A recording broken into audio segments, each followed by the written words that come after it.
Hello, welcome back to Eldest Immigrant Daughters. I'm Sarisha. I'm Rose Ingrid. And I'm Janet. So the other day I got a text from my friend slash coworker, be like, hey, you want some tickets to see Michael Jackson, the musical? And I was like, free tickets to a Broadway show? Yes.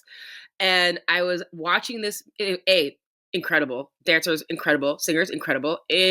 But there's a scene where Michael had just released Thriller, was on the peak, was climbing the charts, and his family's like, hey, it's the anniversary of the Jackson 5. We got this contract with Pepsi. Come on through and tour with us. And he's like, nah, I'm good. And they did a play on the song Money, Money, Money. Money, money, money, money.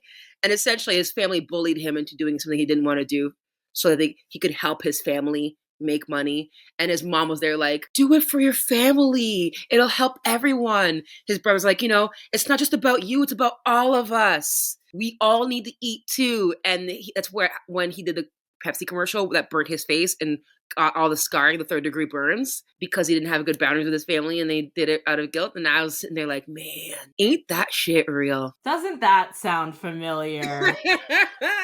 What a perfect time story, because I think all three of us have experienced this. For many eldest immigrant daughters, working at a young age to contribute financially to the household income is probably a very common reality. At least I know it was for me, especially for those who also come from low-income households like myself. And I'm wondering, what was each of your first jobs? Can you remember? Mine was just babysitting, I think. At the church, had a little kids club or whatever while the women were doing their Bible studies, I think.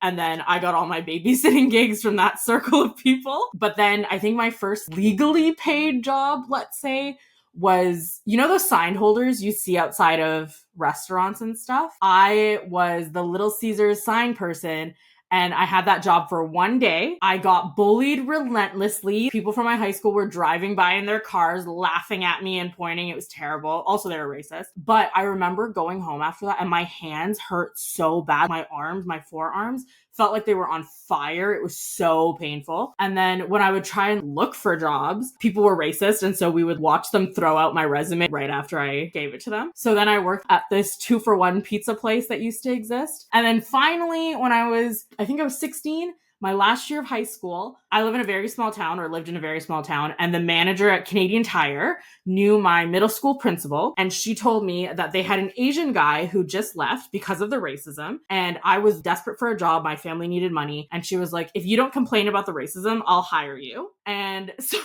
I got that job, and I worked there for a year, and then I did, because I went to university. That was my real first job. What was yours, Rose Ingrid? That's crazy for one.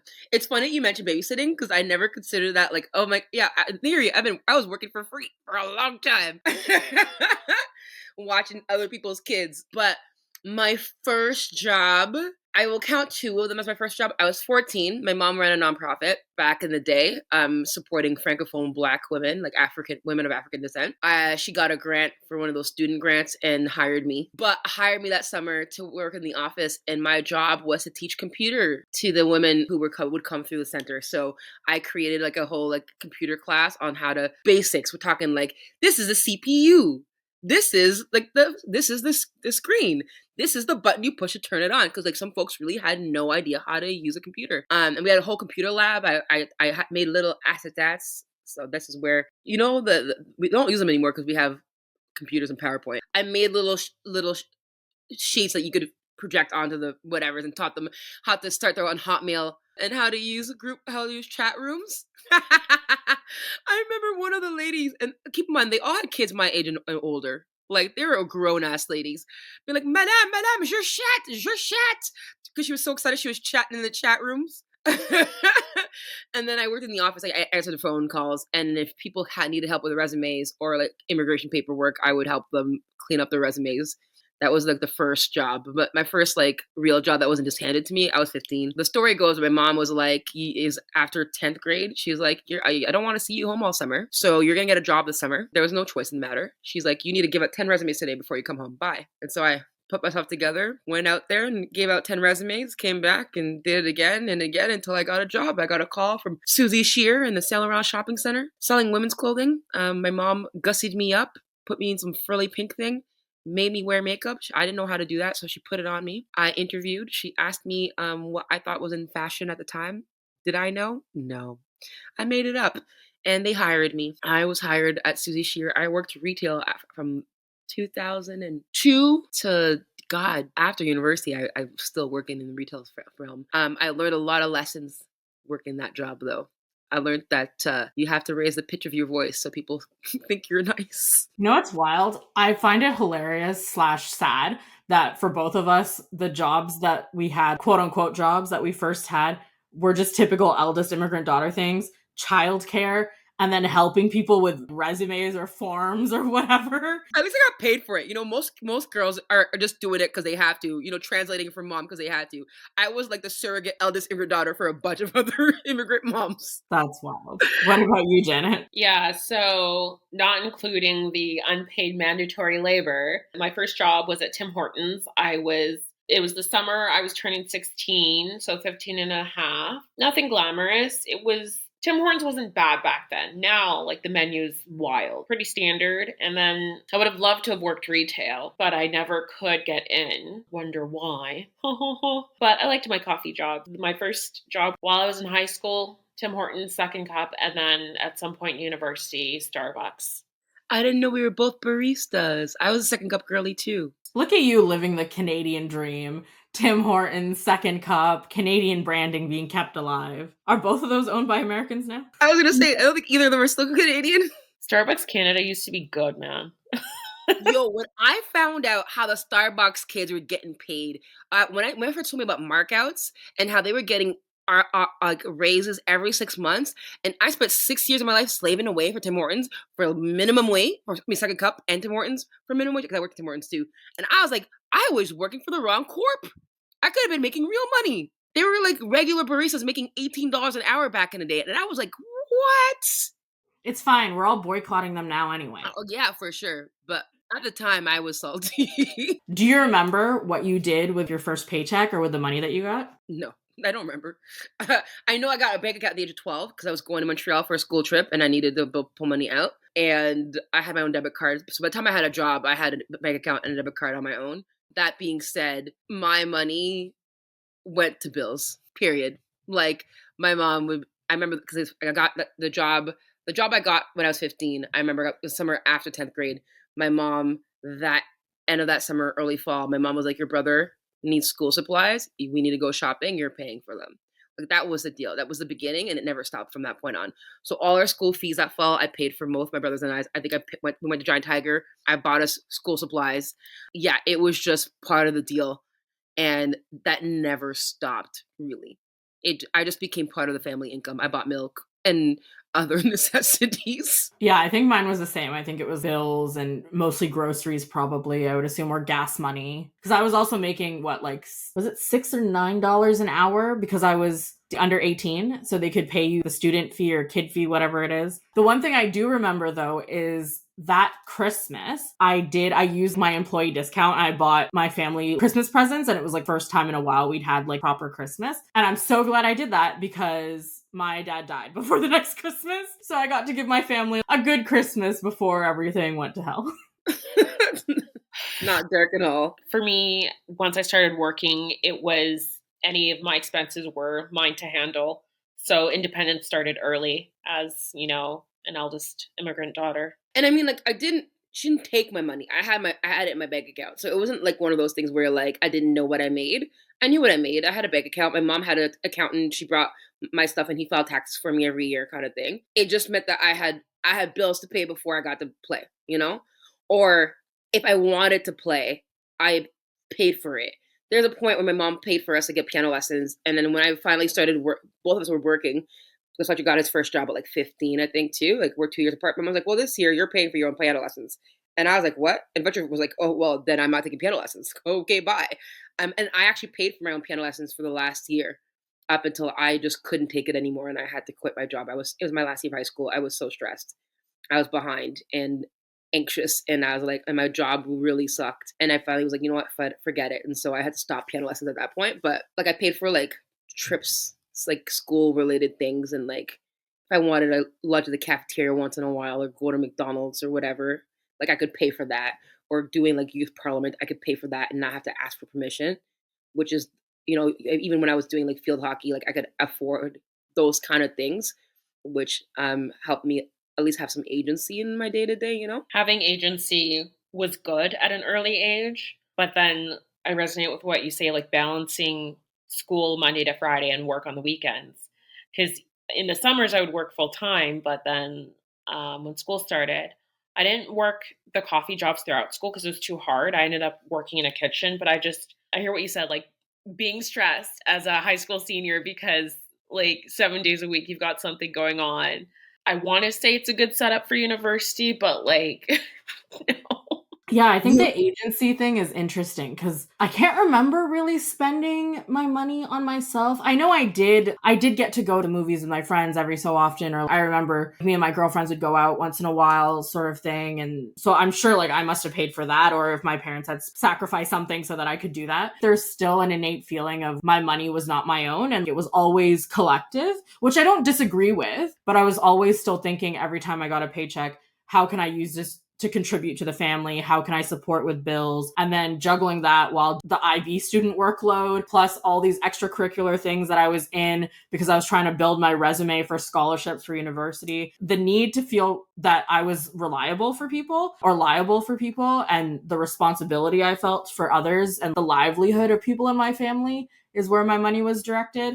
And I wonder what it would have just been like to just be a teenager and be like, I'm going to the movies with my friends or I'm going to the mall, and not thinking and worrying about, okay, if I do this, then my family's not going to have food. It's so funny. You only work on the weekends, Janet? That's wild. I worked during the week. There are days I would bring like because I was like major ass tomboy. So I wore my like ugly clothes to school because I didn't give a fuck. And then I had this dusty pink suit that I bought from work that I would wear sometimes. And I would bring that in like the like garment, cover, hang it in my locker for the day, do my full day of school, take the 124 special, get crammed into sardines on the OC Transpo, bus from school through Blair, all the way to Rideau Center, because that's where I worked at that time, to downtown, go to the mall, you go to the food court, have a little dinner, and then go in, change, and then do a full shift, close the store, bus back to Gloucester from downtown, then have second dinner, do homework, go to bed, start the day over again. I played field hockey both indoor and outdoor season. I was in a youth group and in the youth band, and I took piano lessons, and I was in youth parliament. And at one point, I was VP of the athletic association. I don't know how I got anything done, TBH. Yeah, we must have had so much energy then because I also work throughout the week. So I would go to school, and then luckily I lived close enough to my school that I could walk home. But then my dad would drive us or drive me to work, and I would work like I'd be done at school probably like 4:30, go home for like 10 minutes, drop off my stuff, change, and then drive. We don't have public transit in my town because they don't want any Black and brown people coming in. So they meet every year to be like, we don't want public transit. And yeah, but then I would get driven to, when the car was working, I would get driven to work, and then I'd be done at like 10 o'clock and then come home, do my homework and all the stuff I needed to do. And then wake up the next day at like 6 o'clock for band practice or something. I was in band, and then I was in DECA and debate and student parliament and like all these, whatever nerdy shit existed. The IB one we even had like an IB social club or something. I can't remember. I think it was called IB. Was it IB Social League or something? Ew. I don't know. Ew. What do you want me to do? I was a nerd. They used to always be like, they really bugged me. I'm not judging you. As a former IB kid, disgusting. They used to be like, you guys are a private school within a public school, and da-da-da-da. I'm like, no wonder I have such an inflated sense of elitism. Anyway. Agreed, and yeah. No, I do remember, though, going to our IB school was weird because there were three high schools on our street, two public, one of those was mine, and one Catholic school. And our school was the kids in the neighborhood, and then all the rich kids whose parents didn't want to send them to private school. And I remember vividly, because I also paid for my own bus pass. Because after a certain point, they didn't give us free bus passes anymore. I was in class. I don't remember her name. This brown girl in my class was talking about her part-time job at Staples, at Business Depot, and how her dad would take her paycheck and invest it for her. And I remember sitting across from this bitch and I'm being like, if I don't have a job, I have to walk the hour and a half to school. You know what's hilarious? No, and I know this is kind of different because your family were also economic migrants, but what an economic migrant thing to be like, oh, my daddy's investing my paycheck for me as a teenager. Sorry, my dad was a refugee. Like, we don't have these systems in place for us. Bro, I'm like, ask me what I knew about a savings account. I was a full ass adult when I fully understood what saving was. And I still struggle with it because I didn't get in the habit young. There was no savings. I worked 25 plus hours a week sometimes for 4 years, 3, 4 years, whatever it was. And I got to university with zero in savings and no idea how to manage cut money, but I knew how to stretch a dollar. Let me tell you, I knew where the cheap bin was at HMV. Okay. There's some folks whose parents taught them how to build wealth, and not just those who come from generational wealth. Some immigrant parents who were able to, because they had the economic freedom and capacity to teach their kids, this is how you invest money. This is what credit is. This is what XYZ is. Whereas when my parents came to this country, they didn't understand what the system was. They had no idea what this credit nonsense is, because in South Africa, if you had cash, you had cash. Or you have the money up front, you pay for something, that's it, you're good to go, at least at the time, right? So it's interesting that we have to now create these learning processes for us in our 30s. What does saving look like for us? What does investing look like for us? The ethics behind it all is a whole other conversation too. But I wonder, one thing that I always think about is doing labor under capitalism while we watch all these people get so wealthy through racism, institutionalized racism, systemic racism, while so many other people have to suffer just by like not having access to the same amount of knowledge or resources or opportunities, is something that really messes me up. I got some advice from a family friend of ours when I was leaving university, and he's a white man. And he was like, what you need to do is make sure you do the least amount of work for the most amount of money, and that's how you'll get through life. That was the best advice I could have gotten, because why am I out here working like a dog, doing all these things, watching my people put in labor after labor after labor, and hearing people say that labor intensive work is unskilled and all this nonsense, while I now sit at a computer and make X amount of dollars an hour, where that my parents would never have seen when they were doing their work, which is much harder than the work I'm doing, frankly. It's just such a bizarre way to live. Where was this friend of yours when I was younger? Let me tell you, the speech I got was work 10 times. And I mean, there's nuance, clearly, but work 10 times harder than everyone else so you can get where they're getting. And to this day, I don't know how to not work too hard. Like, I literally had a moment today where I was like, I feel like fucking working. And of course, I work at a job where there is room to phone it in, but not in my role. I have set a precedent where producing is so expected of me that if I were to work like a typical government worker, I would be reprimanded, and people would look at me sideways because I set a standard that is just way too high, and I'm trapped, and I hate it because I've heard of people working in the government and literally like planning entire weddings, but I also would get so bored and I would hate my job. Like, I would hate my life if I was bored. I've had a phone it in job. I didn't like it. And so it's this tough thing where I'm like, I hear the wisdom of that, and also like I feel like I physiologically don't know how to like reconcile that whole like do less for more with, the immigrant and Protestant work ethic that we were just beat upon us. You know what I'm saying? If I'm not sweating, I'm not actually working, which is crazy.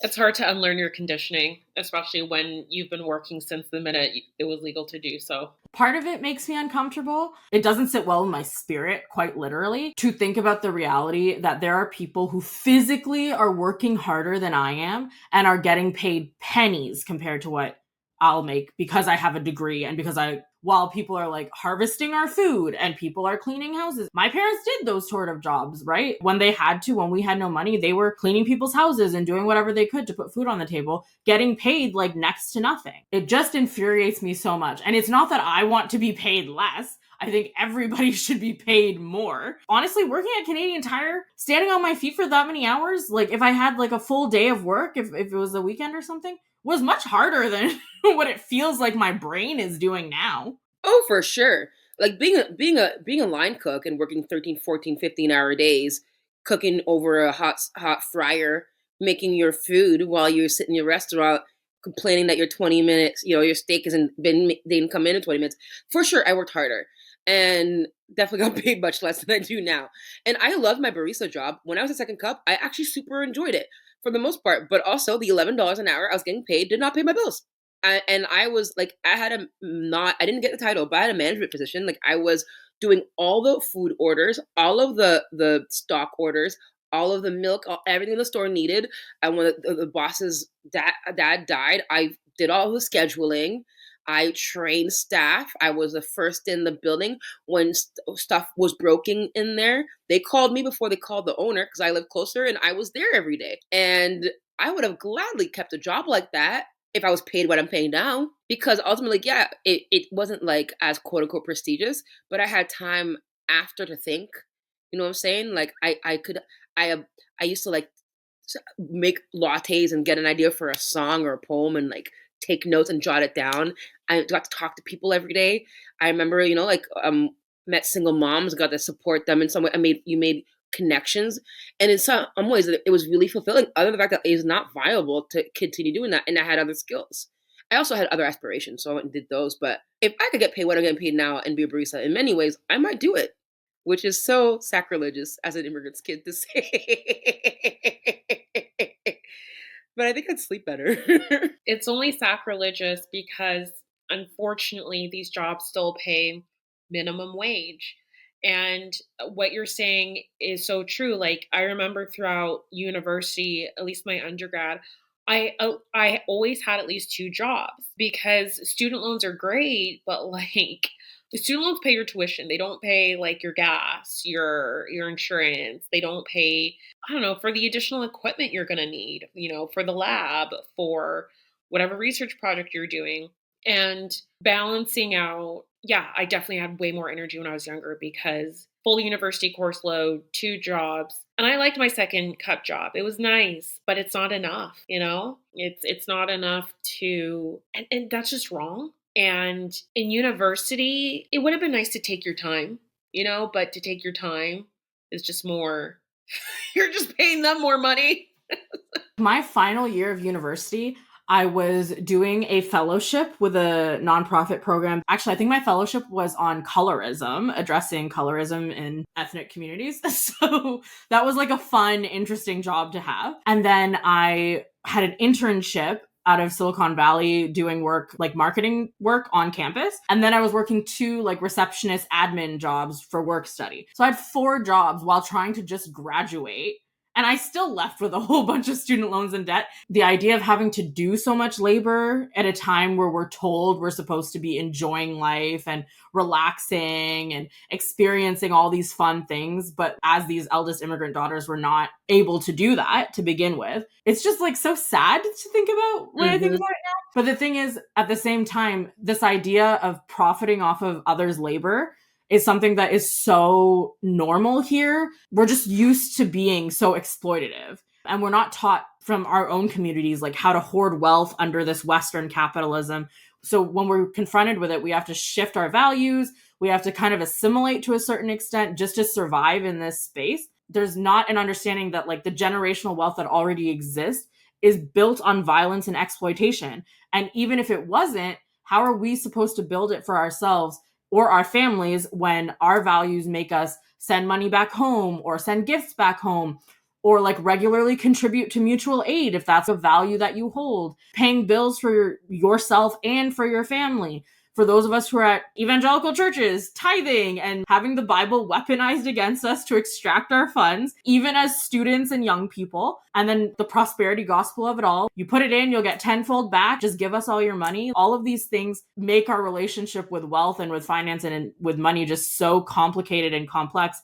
And nobody's there to teach you how to decipher it all. Do not get me started on tithing. Oh my freaking God. Because we were a 10% minimum church. So the tithe is the 10% for those who don't come from a Christian background. There's a verse in the Old Testament where they talk about how you should bring 10% of what you made as a family to the storehouse for the sake of the community. Now, if you read it in context, people like the prophets served the entire community, but had no actual like labor-related job. So you would, if you were a farmer, you would bring the 10% of your crops to bring into the storehouse so that These guys who served other needs of the community were fed and housed. But of course, Westernizers like to, bastardize everything. And so money comes in and they tell you we were not even allowed to volunteer if you didn't tithe. So we had a drummer once who did not tithe. They kicked him off the volunteer band. He was not allowed to play drums. And everyone in the church knew the reason why he wasn't allowed to play drums because he did not give his 10%. And then his fiance at the time was so embarrassed, pulled him into the pastor's office for a meeting for her to promise that she will manage his finances so we make sure he does give his 10% so he can be back on the stage. Because according to them, the tithe was a sign of covenant. And if you're out of covenant with God, then you're in the curse and not in the blessing. And you can't be in the curse and ministering for the gospel. Can't do that. And so when it came to offerings, I gave at some points like 20% of my income. I was working minimum wage with no parental support, living on my own, like making no cash. And so after the 10% is where faith, quote unquote, kicks in. I remember we sold 85 acres of land in the East End to build homes in the East End of Ottawa. And in exchange, we got like 3.3, if not more, $1 million. Plus, they paved our parking lot, and the road outside of the church is named after the church. And as part of the deal, and the model home, he negotiated the model home as part of the deal too, because Pastor used to be a businessman. Clearly, so they paid off their mortgage. We had no debt. And this man wanted to build an extension to the church and told the church we could pay for it ourselves. But where's the faith in that, guys? And he was like, there's no faith in that. So we're going to put our faith together for this building fund that we can afford to do that when there are people in the church who can't feed themselves. Crazy. I have no time for it. If I had taken those 10%, 20% and invested it as a young person, where I would be now, I cannot imagine where I would be financially today. But no one told me that. I remember when I was dead broke, and this is a lady at church, an immigrant woman as well, who I loved. She was a mentor for a long time. And I was poor. Someday she would drive me back home and give me free bus tickets to help me get around. And she's like, if you don't have enough for your need, then it's a seed. This was the advice I was given by a fucking adult. That if I did not have enough to pay my bills, then it was a seed to put into the kingdom to go give back to church to get back what I need. It's so irresponsible. I really resent this idea that folks don't have financial literacy. And it's like, as an eldest immigrant daughter, 1 + 1 does not always equal 2. If it was as simple as thinking about just the math of finances, then we'd all be rich. Yeah, it's the added morality, it's the shame, it's the guilt, it's the obligation, it's the emotions, it's the spirituality added all on top of it when we approach the topic of finances. With all that in your head, where's the generational wealth? You don't even know where to start. But also, let's learn to balance a budget. If there's not enough dollars coming in to pay for what has to come out, I'm not even a crazy spender like that. If there's not enough money coming in to feed me and house me, there's no balancing act to do, bro. You can't balance money that's not there. I think people forget that a lot of people just don't have the cash. Make more money. I'm already working 60-hour weeks. I'm already working. I literally wake up, make a coffee, have a meal, bus to the stupid restaurant, work 2 services straight, get home at 2-3 o'clock in the morning and do it over again. Where else am I going to work, bro? With what time? And that's the reality. You want your pizza? You want your nice steak dinner for your birthday? You want to go to your little milestones or your jackasses for your special occasion after the freaking hockey game? You need servers. You need cooks. You need cleaners. Because after we leave at 1-2 o'clock in the morning, the little Asian man and his buddy come with a little thing and deep clean the kitchen every night. They're probably not getting paid well either. You have no clue. When people don't tip, I could go on forever. I'm minimum tip 20%.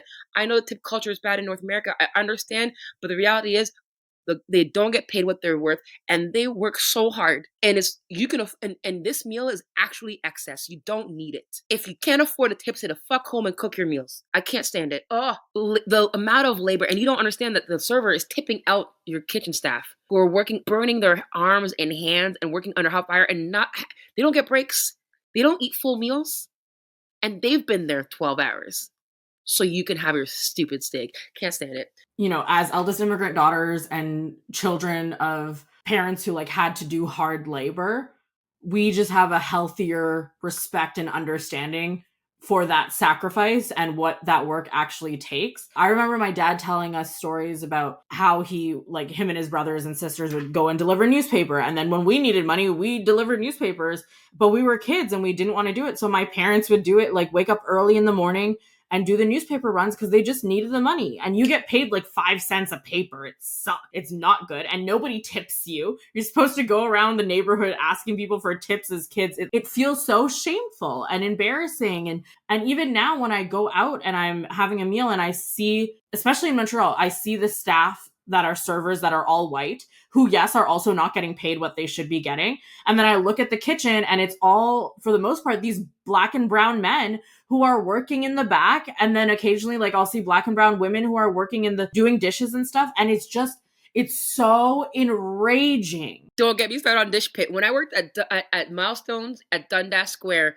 our prep cooks were these old Asian ladies, bless their little hearts, come in early just to prep every sauce, every vegetable, everything. And that's a high volume store. I remember on Canada Day, I didn't like get home at 3. I finished my shift at 3 a.m. And we were so swamped that we grabbed one of the dishwashers to go help on the line. But that meant we had one dishwasher working the entire shift. And that man broke down because no one gave him a meal break. And then when the kitchen slowed down, the sous chef didn't send the dishwasher back to the dish pit. He sent him home.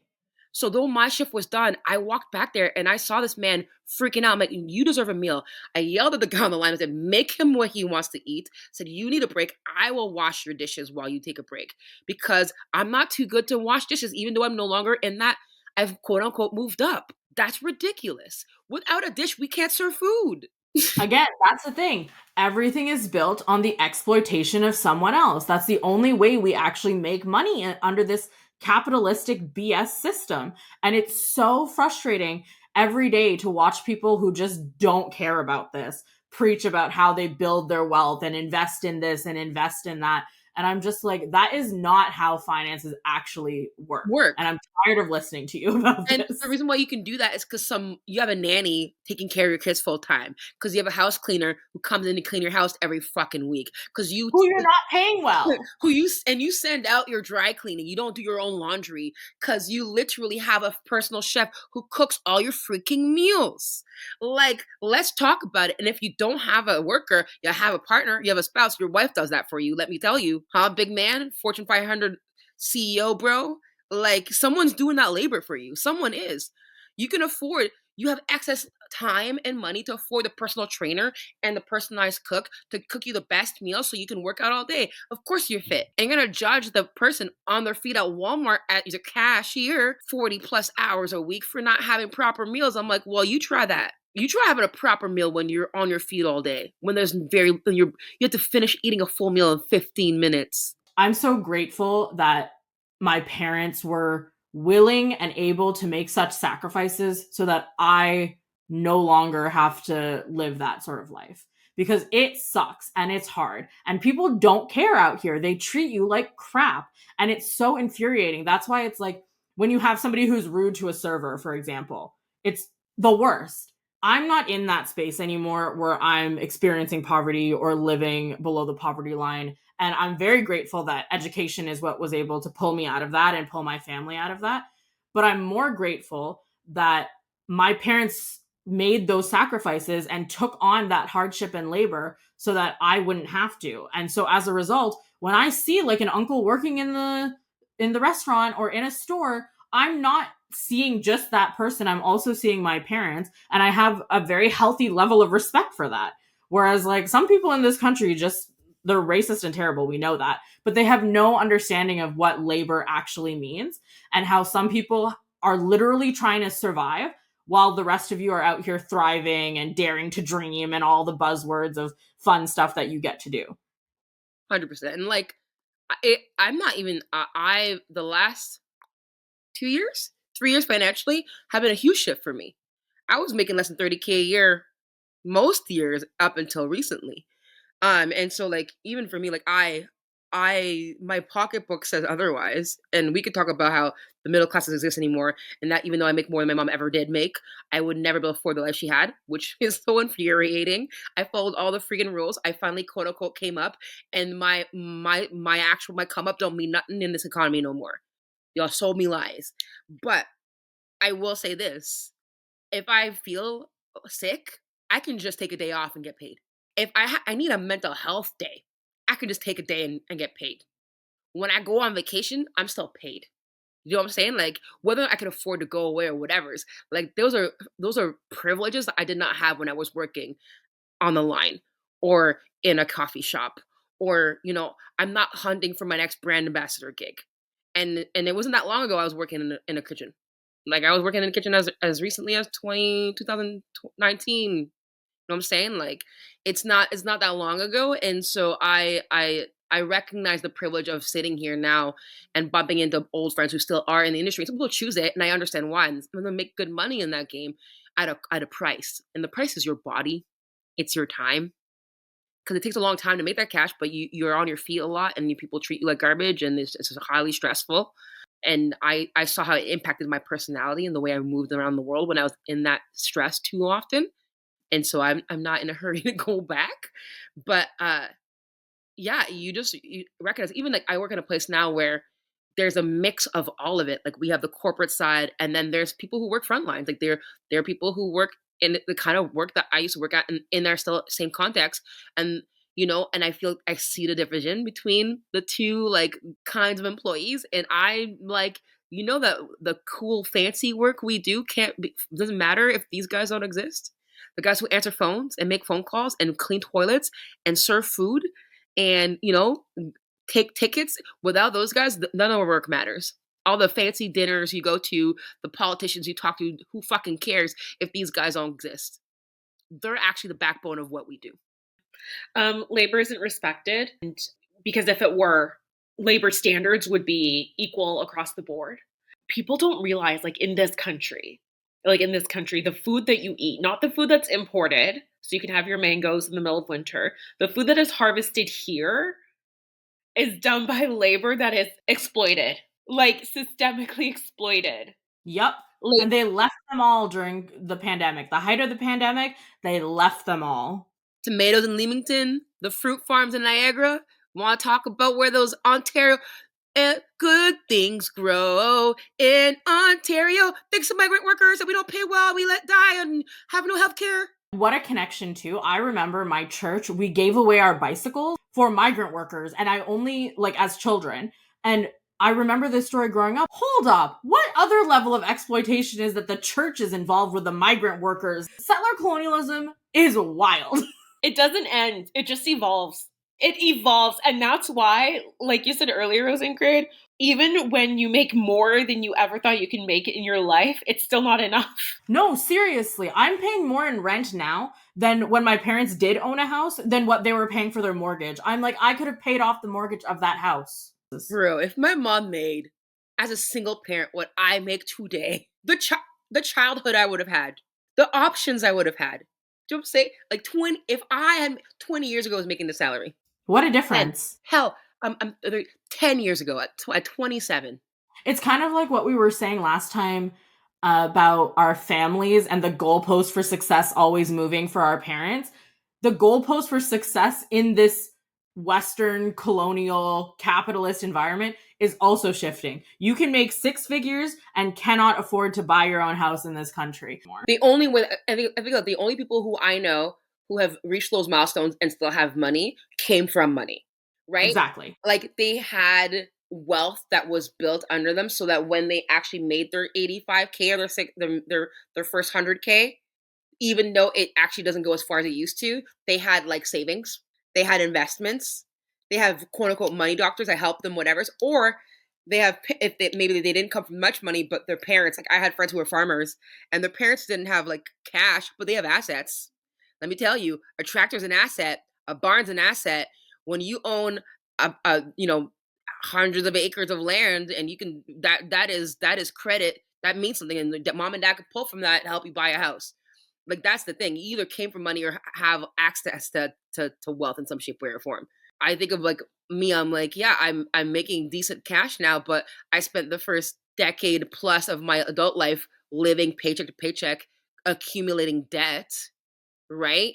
Having to survive. And so now I'm financially quote unquote stable, but I'm paying off all the poor choices I had to make out of survival. And I'm also still funding my family. Responsibilities don't end when you're an eldest immigrant daughter. It doesn't matter if we've aged out of whatever. It doesn't end. We have people that we're responsible for, other people's livelihoods that we have to take care of. And so even if we have extra money, it's not going to us necessarily. How has the need to pay for other people's bills and to support other people and basically spread the wealth that we make amongst our family and community, how has that informed whether or not you actually do spend the money you've worked for on yourself? Your money's never your own, and it limits how much further ahead you can think. Because despite all your achievements, despite, on paper being in a better place, like I said earlier, in the back of your head, there's always something informing your financial decisions. And there's no easy answer to work through that. It's not easy to get out of survival mode. Especially when society is still forcing us to survive, even if we're making more money. And it's like, I think I'm better at it. I am unlearning things. I am in process. It is actually, if you need something and I have it, it's very easy for me to give it to you. Like I remember, I guess I was like 21, 22. I was working retail and I was leaving one job for another job. Like my manager was moving somewhere else and she took me with her. But I had a very, very good discount with this job. So like I knew I needed to buy some work clothes and some bras while I could and have the discount. And I struggled to spend $85 on myself. And that was after all the discounts. It was actually a very good deal, but it was I felt very guilty. I felt very shameful. And at the same time, my brother was doing a victory lap in high school and I paid for all his school supplies, no questions asked, spent more on him than I did on myself that week. But for him, it's not a problem. When I was in university, I sent like $5,000 home my first year university, even though I had no job. I don't know, Zap. Because my mom was like, we need to pay, your brother needs a winter coat and we need to pay the heating. I did not have a winter coat, but he did. And it never crossed my mind that I should buy myself one first. Anyway, just saying like it's a struggle for me to spend on myself. Like spending on other people has never been a problem. And it's kind of wild that something that you bought for yourself that was such a splurge was actually something that you just need. It wasn't even a want. What's one thing you've actually bought for yourself, maybe in the past year, just for you? Other than plane tickets, because I love me a flight. I have these chairs in my room. They're like these like velvety beige chairs. They're really soft and beautiful with like gold accents. I had moved to this house a little under a year ago, or yeah. I have a hard time with nesting. I was so used to moving so much that I never owned furniture. So when I moved here, I actually bought myself a proper bed, frame mattress, a whole thing, and a side table, which are needs. But I was in HomeSense during the holidays a year ago, and I saw these chairs, and they fit my booty, which is very rare, and they were beautiful, and I like fell in love with them immediately. And I went, no, I can't. I shouldn't. They were like $300, $400, something like that. I was like, I can't buy them. And I felt like so sad. Like I teared up in the store. I was like, it's not responsible. I'm primary breadwinner. Rent is higher. Kids need stuff for Christmas. Blah, blah, blah, blah. Whatever. And so I left the chairs. So we went out that later and I was eating dinner and I Googled the chairs because I took a photo. They were like $700 a piece online in the US, somewhere like that. And I realized how much of a deal it was to get them at that price. And I was like, you know what? No, I need to. I went back and I was like, if they're there when I get back, then they're mine. And they were as a little piece of joy with a matching little green carpet. It has like little faux fur carpet, little rug in front of them. And they're mine. They don't, I mean, yes, a chair is useful, but I didn't need a chair for my room. They serve the purpose of just like meeting something Anita had in my heart. And like, I didn't realize how big it was for me to buy something for myself like that. Like I literally did cry over these chairs. And I've spent more than that on plenty of other things all the time. But I think it was the idea of like, I actually like, it was also a reflection of me having a want and being aware of it and acknowledging it for the first time too, that I never allowed myself to like, oh, I like that. Oh, I want that, And so these are that. I love these chairs. Your little chairs for your room. Chairs. What about you, Janet? I resonate with so much of what you said, Rose Ingrid. I guess my indulgence would be these fancy plates that I'm getting into because I have a habit of breaking things, not on purpose, just by accident. So I went searching for plates with a warranty. That's been my indulgence this past year. What about you, Sarisha? What's your indulgence from this past year? Yeah, so I'm also really bad at spending money on myself. I'm the type of person who, if I have any sort of extra money, I like to keep it in case somebody else. It just really messes me up if I'm not able to support somebody or to support my family, or if anybody asks for something or needs something and I can't get it. It messes me up. The thing that I bought that was just for me, it's called a Vunky ring. And like I said in a previous episode, I'm allergic to like any metal that is not at least 18 karat gold. So I indulged myself and I got myself a custom Vunky ring, which is a South Indian ring that typically you get when you're engaged or someone will give you if you're getting married.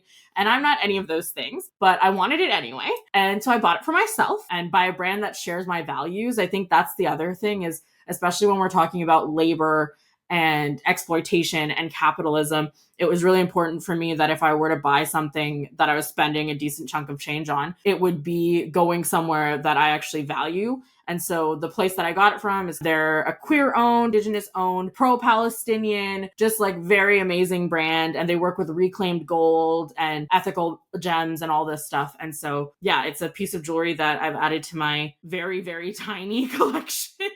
It's like one of two things I own. But yeah, I'm really glad I got it. I originally wanted to get it in South Africa, which wasn't possible, but I'm glad I found a place here I could get it. I love how all our indulgences are barely indulgent. Jenna's like, oh look, my indulgence is plates. I'm like, ma'am, plates are necessary and nice plates are cool. And I bought chairs because people need to put their ass on something. And yeah, you bought jewelry, but like you bought jewelry like so intentionally. And like you invested in people too, right? Like, and I just appreciate how even when we're being like plenty of folks from where we come from, when they splurge, it's on a pair of new J's that whatever is like the latest edition of whatever. It's on a Birkin or something, some Louis Vuitton thing. Like I'm just acknowledging how even when we're splurging, it's not splurgy in some ways, I think the intentionality is actually really important and is kind of a reflection of some of maybe either the lessons we've learned as we've grown up and realized what our financial responsibility looks like for ourselves. It's hard to like view yourself as worthy of an investment. But for me, this past year, I just came to accept that like I am a klutz and I do tend to break things and I get really upset. But, when you break things, particularly plates, you need to replace them. So instead of buying, whatever cheap plates that are easily replaceable, I took the time to find plates that came with like a product guarantee uh, against chipping, because at the end of the day, I'm a klutz.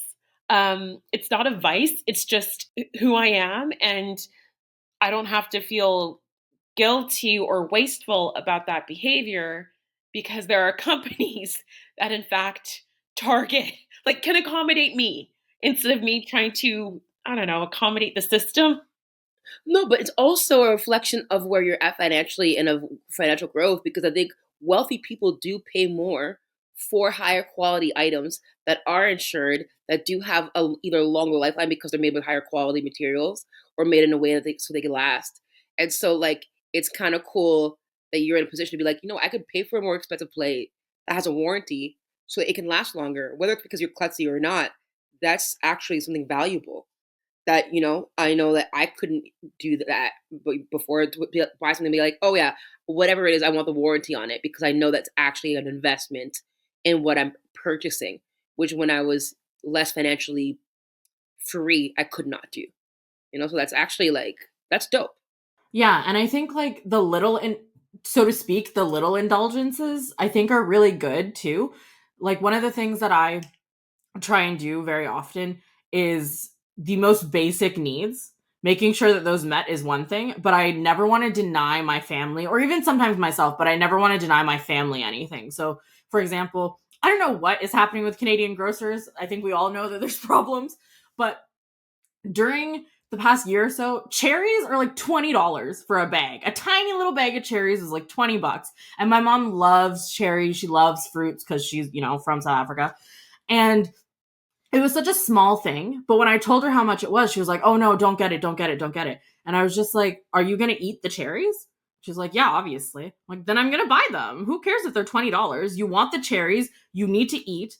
I'm going to buy it." And that's like a privilege I didn't always have, which is so crazy to think about. Like, the amount of poverty trauma that exists is maybe a whole other conversation. But like, for something as simple as there's a fruit that I want to buy that, because Canada's crazy, is exceedingly expensive, but can just be a basic need being met. Oh man, the power trauma is so bad. The other day, I literally got like all like tense because one of the kids was giving cucumbers to the dog. Like I caught myself getting like really like intense, and I was like, "What?" I'm like, "All right," because in my mind, I'm like, "Oh, I'm on a budget, and the groceries are expensive, and that's food." And at the end of the day, it's a couple slices of cucumber, but like my entire body and tone and posture shifted because even though I will have another cucumber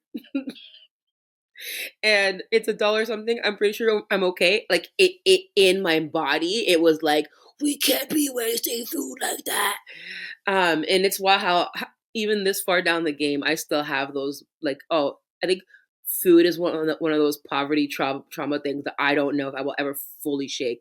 The tension around having enough to eat or having to finish your plate because you don't know where the next good meal will be, which is not my life anymore. But I still have to be like, oh, you can just not eat that. It's really okay. Yeah, I feel you. And especially when it comes to like my siblings or my mom, where I'm just like, I know my parents went hungry so many nights. I watched them not eat food so that we could eat food. You know what I mean? That I'm like, if you want cherries and they're $20, I don't care if they're $50, I'm going to get you cherries.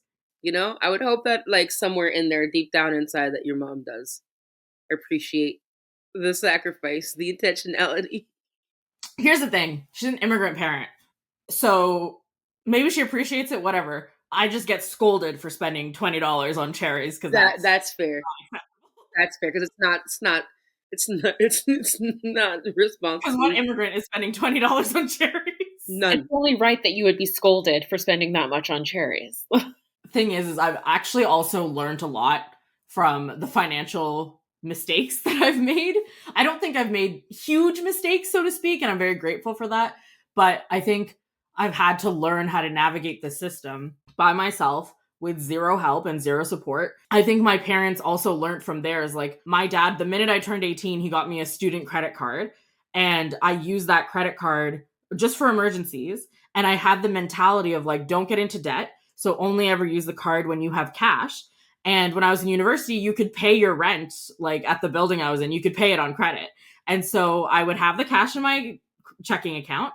I'd pay it with my card, and then I'd pay my card with the cash, and built up so much good credit that I got like a black card by the end of university and didn't know what that meant. But now it's like paying dividends, and now I'm learning how to do, the travel credit card point stuff. I made mistakes there. I didn't know you should just sign up for Aeroplan. I signed up for everything, or like all the different point systems. And now I have points scattered and they're useless. But, I'm learning all that stuff now. But the economy is still currently crap and capitalism sucks. And there's so much more learning to do and ways to navigate it. But I don't think it's still not like that idea of financial literacy that immigrants don't have or their children don't have. Like, we are very financially literate. We just literally don't have access to the funds that you do because our families aren't exploiting people the way you are. It's funny because I remember my first credit card, my mom got me to get one from the bank when I moved for school. Then my mom had a stroke. Not to be dark, and I had left school and there was no guidance on how, and I was super emo and depressed and I didn't pay it. And so that fucked up my credit for a long, long time. So so I spent a lot of time just like swimming in the waters, not knowing, essentially just surviving truly, and not having any real guidance on like, I always assumed that eventually like I would make real money and people would just show me how to deal with it because I wasn't really, other than paying bills, I didn't get taught much other than that when I was in high school. And then the grown up in my life, like essentially stopped being present because I didn't know, like I worked in high school, but again, I just paid bills. So money came in and money came out. I was taught how to spend, and how to be a worker. And then my mom had her stroke, and the adult that was supposed to teach me how to do this stuff was nowhere to be found. And so it was very destabilizing. So definitely learned the hard way. And all these considered, I know what, like, for all the bullshit I did, I'm not that far off. You know what I'm saying? Like, had I made more money, I would have been fine. But so it really, I look at it, I'm like, oh, I was just broke. And so now that I make more cash, I'm making much more intentional choices. And I know that, like, give myself a few more years like this and we'll be fine. And even still, I also know that I'll never be poor ever again, short of like disability, which is actually like nice to know. Like, I might not have as much as I want, but I'll never be broke. And that's a new thing. The idea of never going back to living in that low income sort of experience or poverty experience is something that keeps people pushing in some ways. But I think it also holds us back because it's just so trauma oriented. Like, we're making decisions rooted in trauma, or at least I am. And I'm trying to not do that anymore. Yeah, because then you're scared of taking risks, right? Like, just because other folks don't move the way we move doesn't mean that they're wrong for moving that way. And also, a lot of how we move is built on fear of having nothing, a fear of lack. And that's actually a great way to stay a worker. Like, more and more as I look at the future, I'm like, okay, if we're raising kids, like, how do we help them be prepared for the future? And I'm like, the careers that our parents told us to build for are not, like, those don't exist. And the world's changing real fast. And I'm like, most Western school is teaching people how to clock in and clock out for someone. And that's actually not going to help you live well.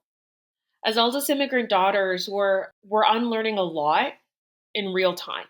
And we may not be doing it gracefully every day or even every week or year or season, but we're doing it. And we're doing it for ourselves and for the next generation that's not going to have the same burdens and expectations that we had. So in that way, that's their inheritance. You really can't put a price on that. Eldest Immigrant Daughters is a podcast hosted by Janet Akins, Rose Ingrid Benjamin, and Sarisha Iyer. Production and editing by Sarisha Iyer. Cover art by Serena Iyer.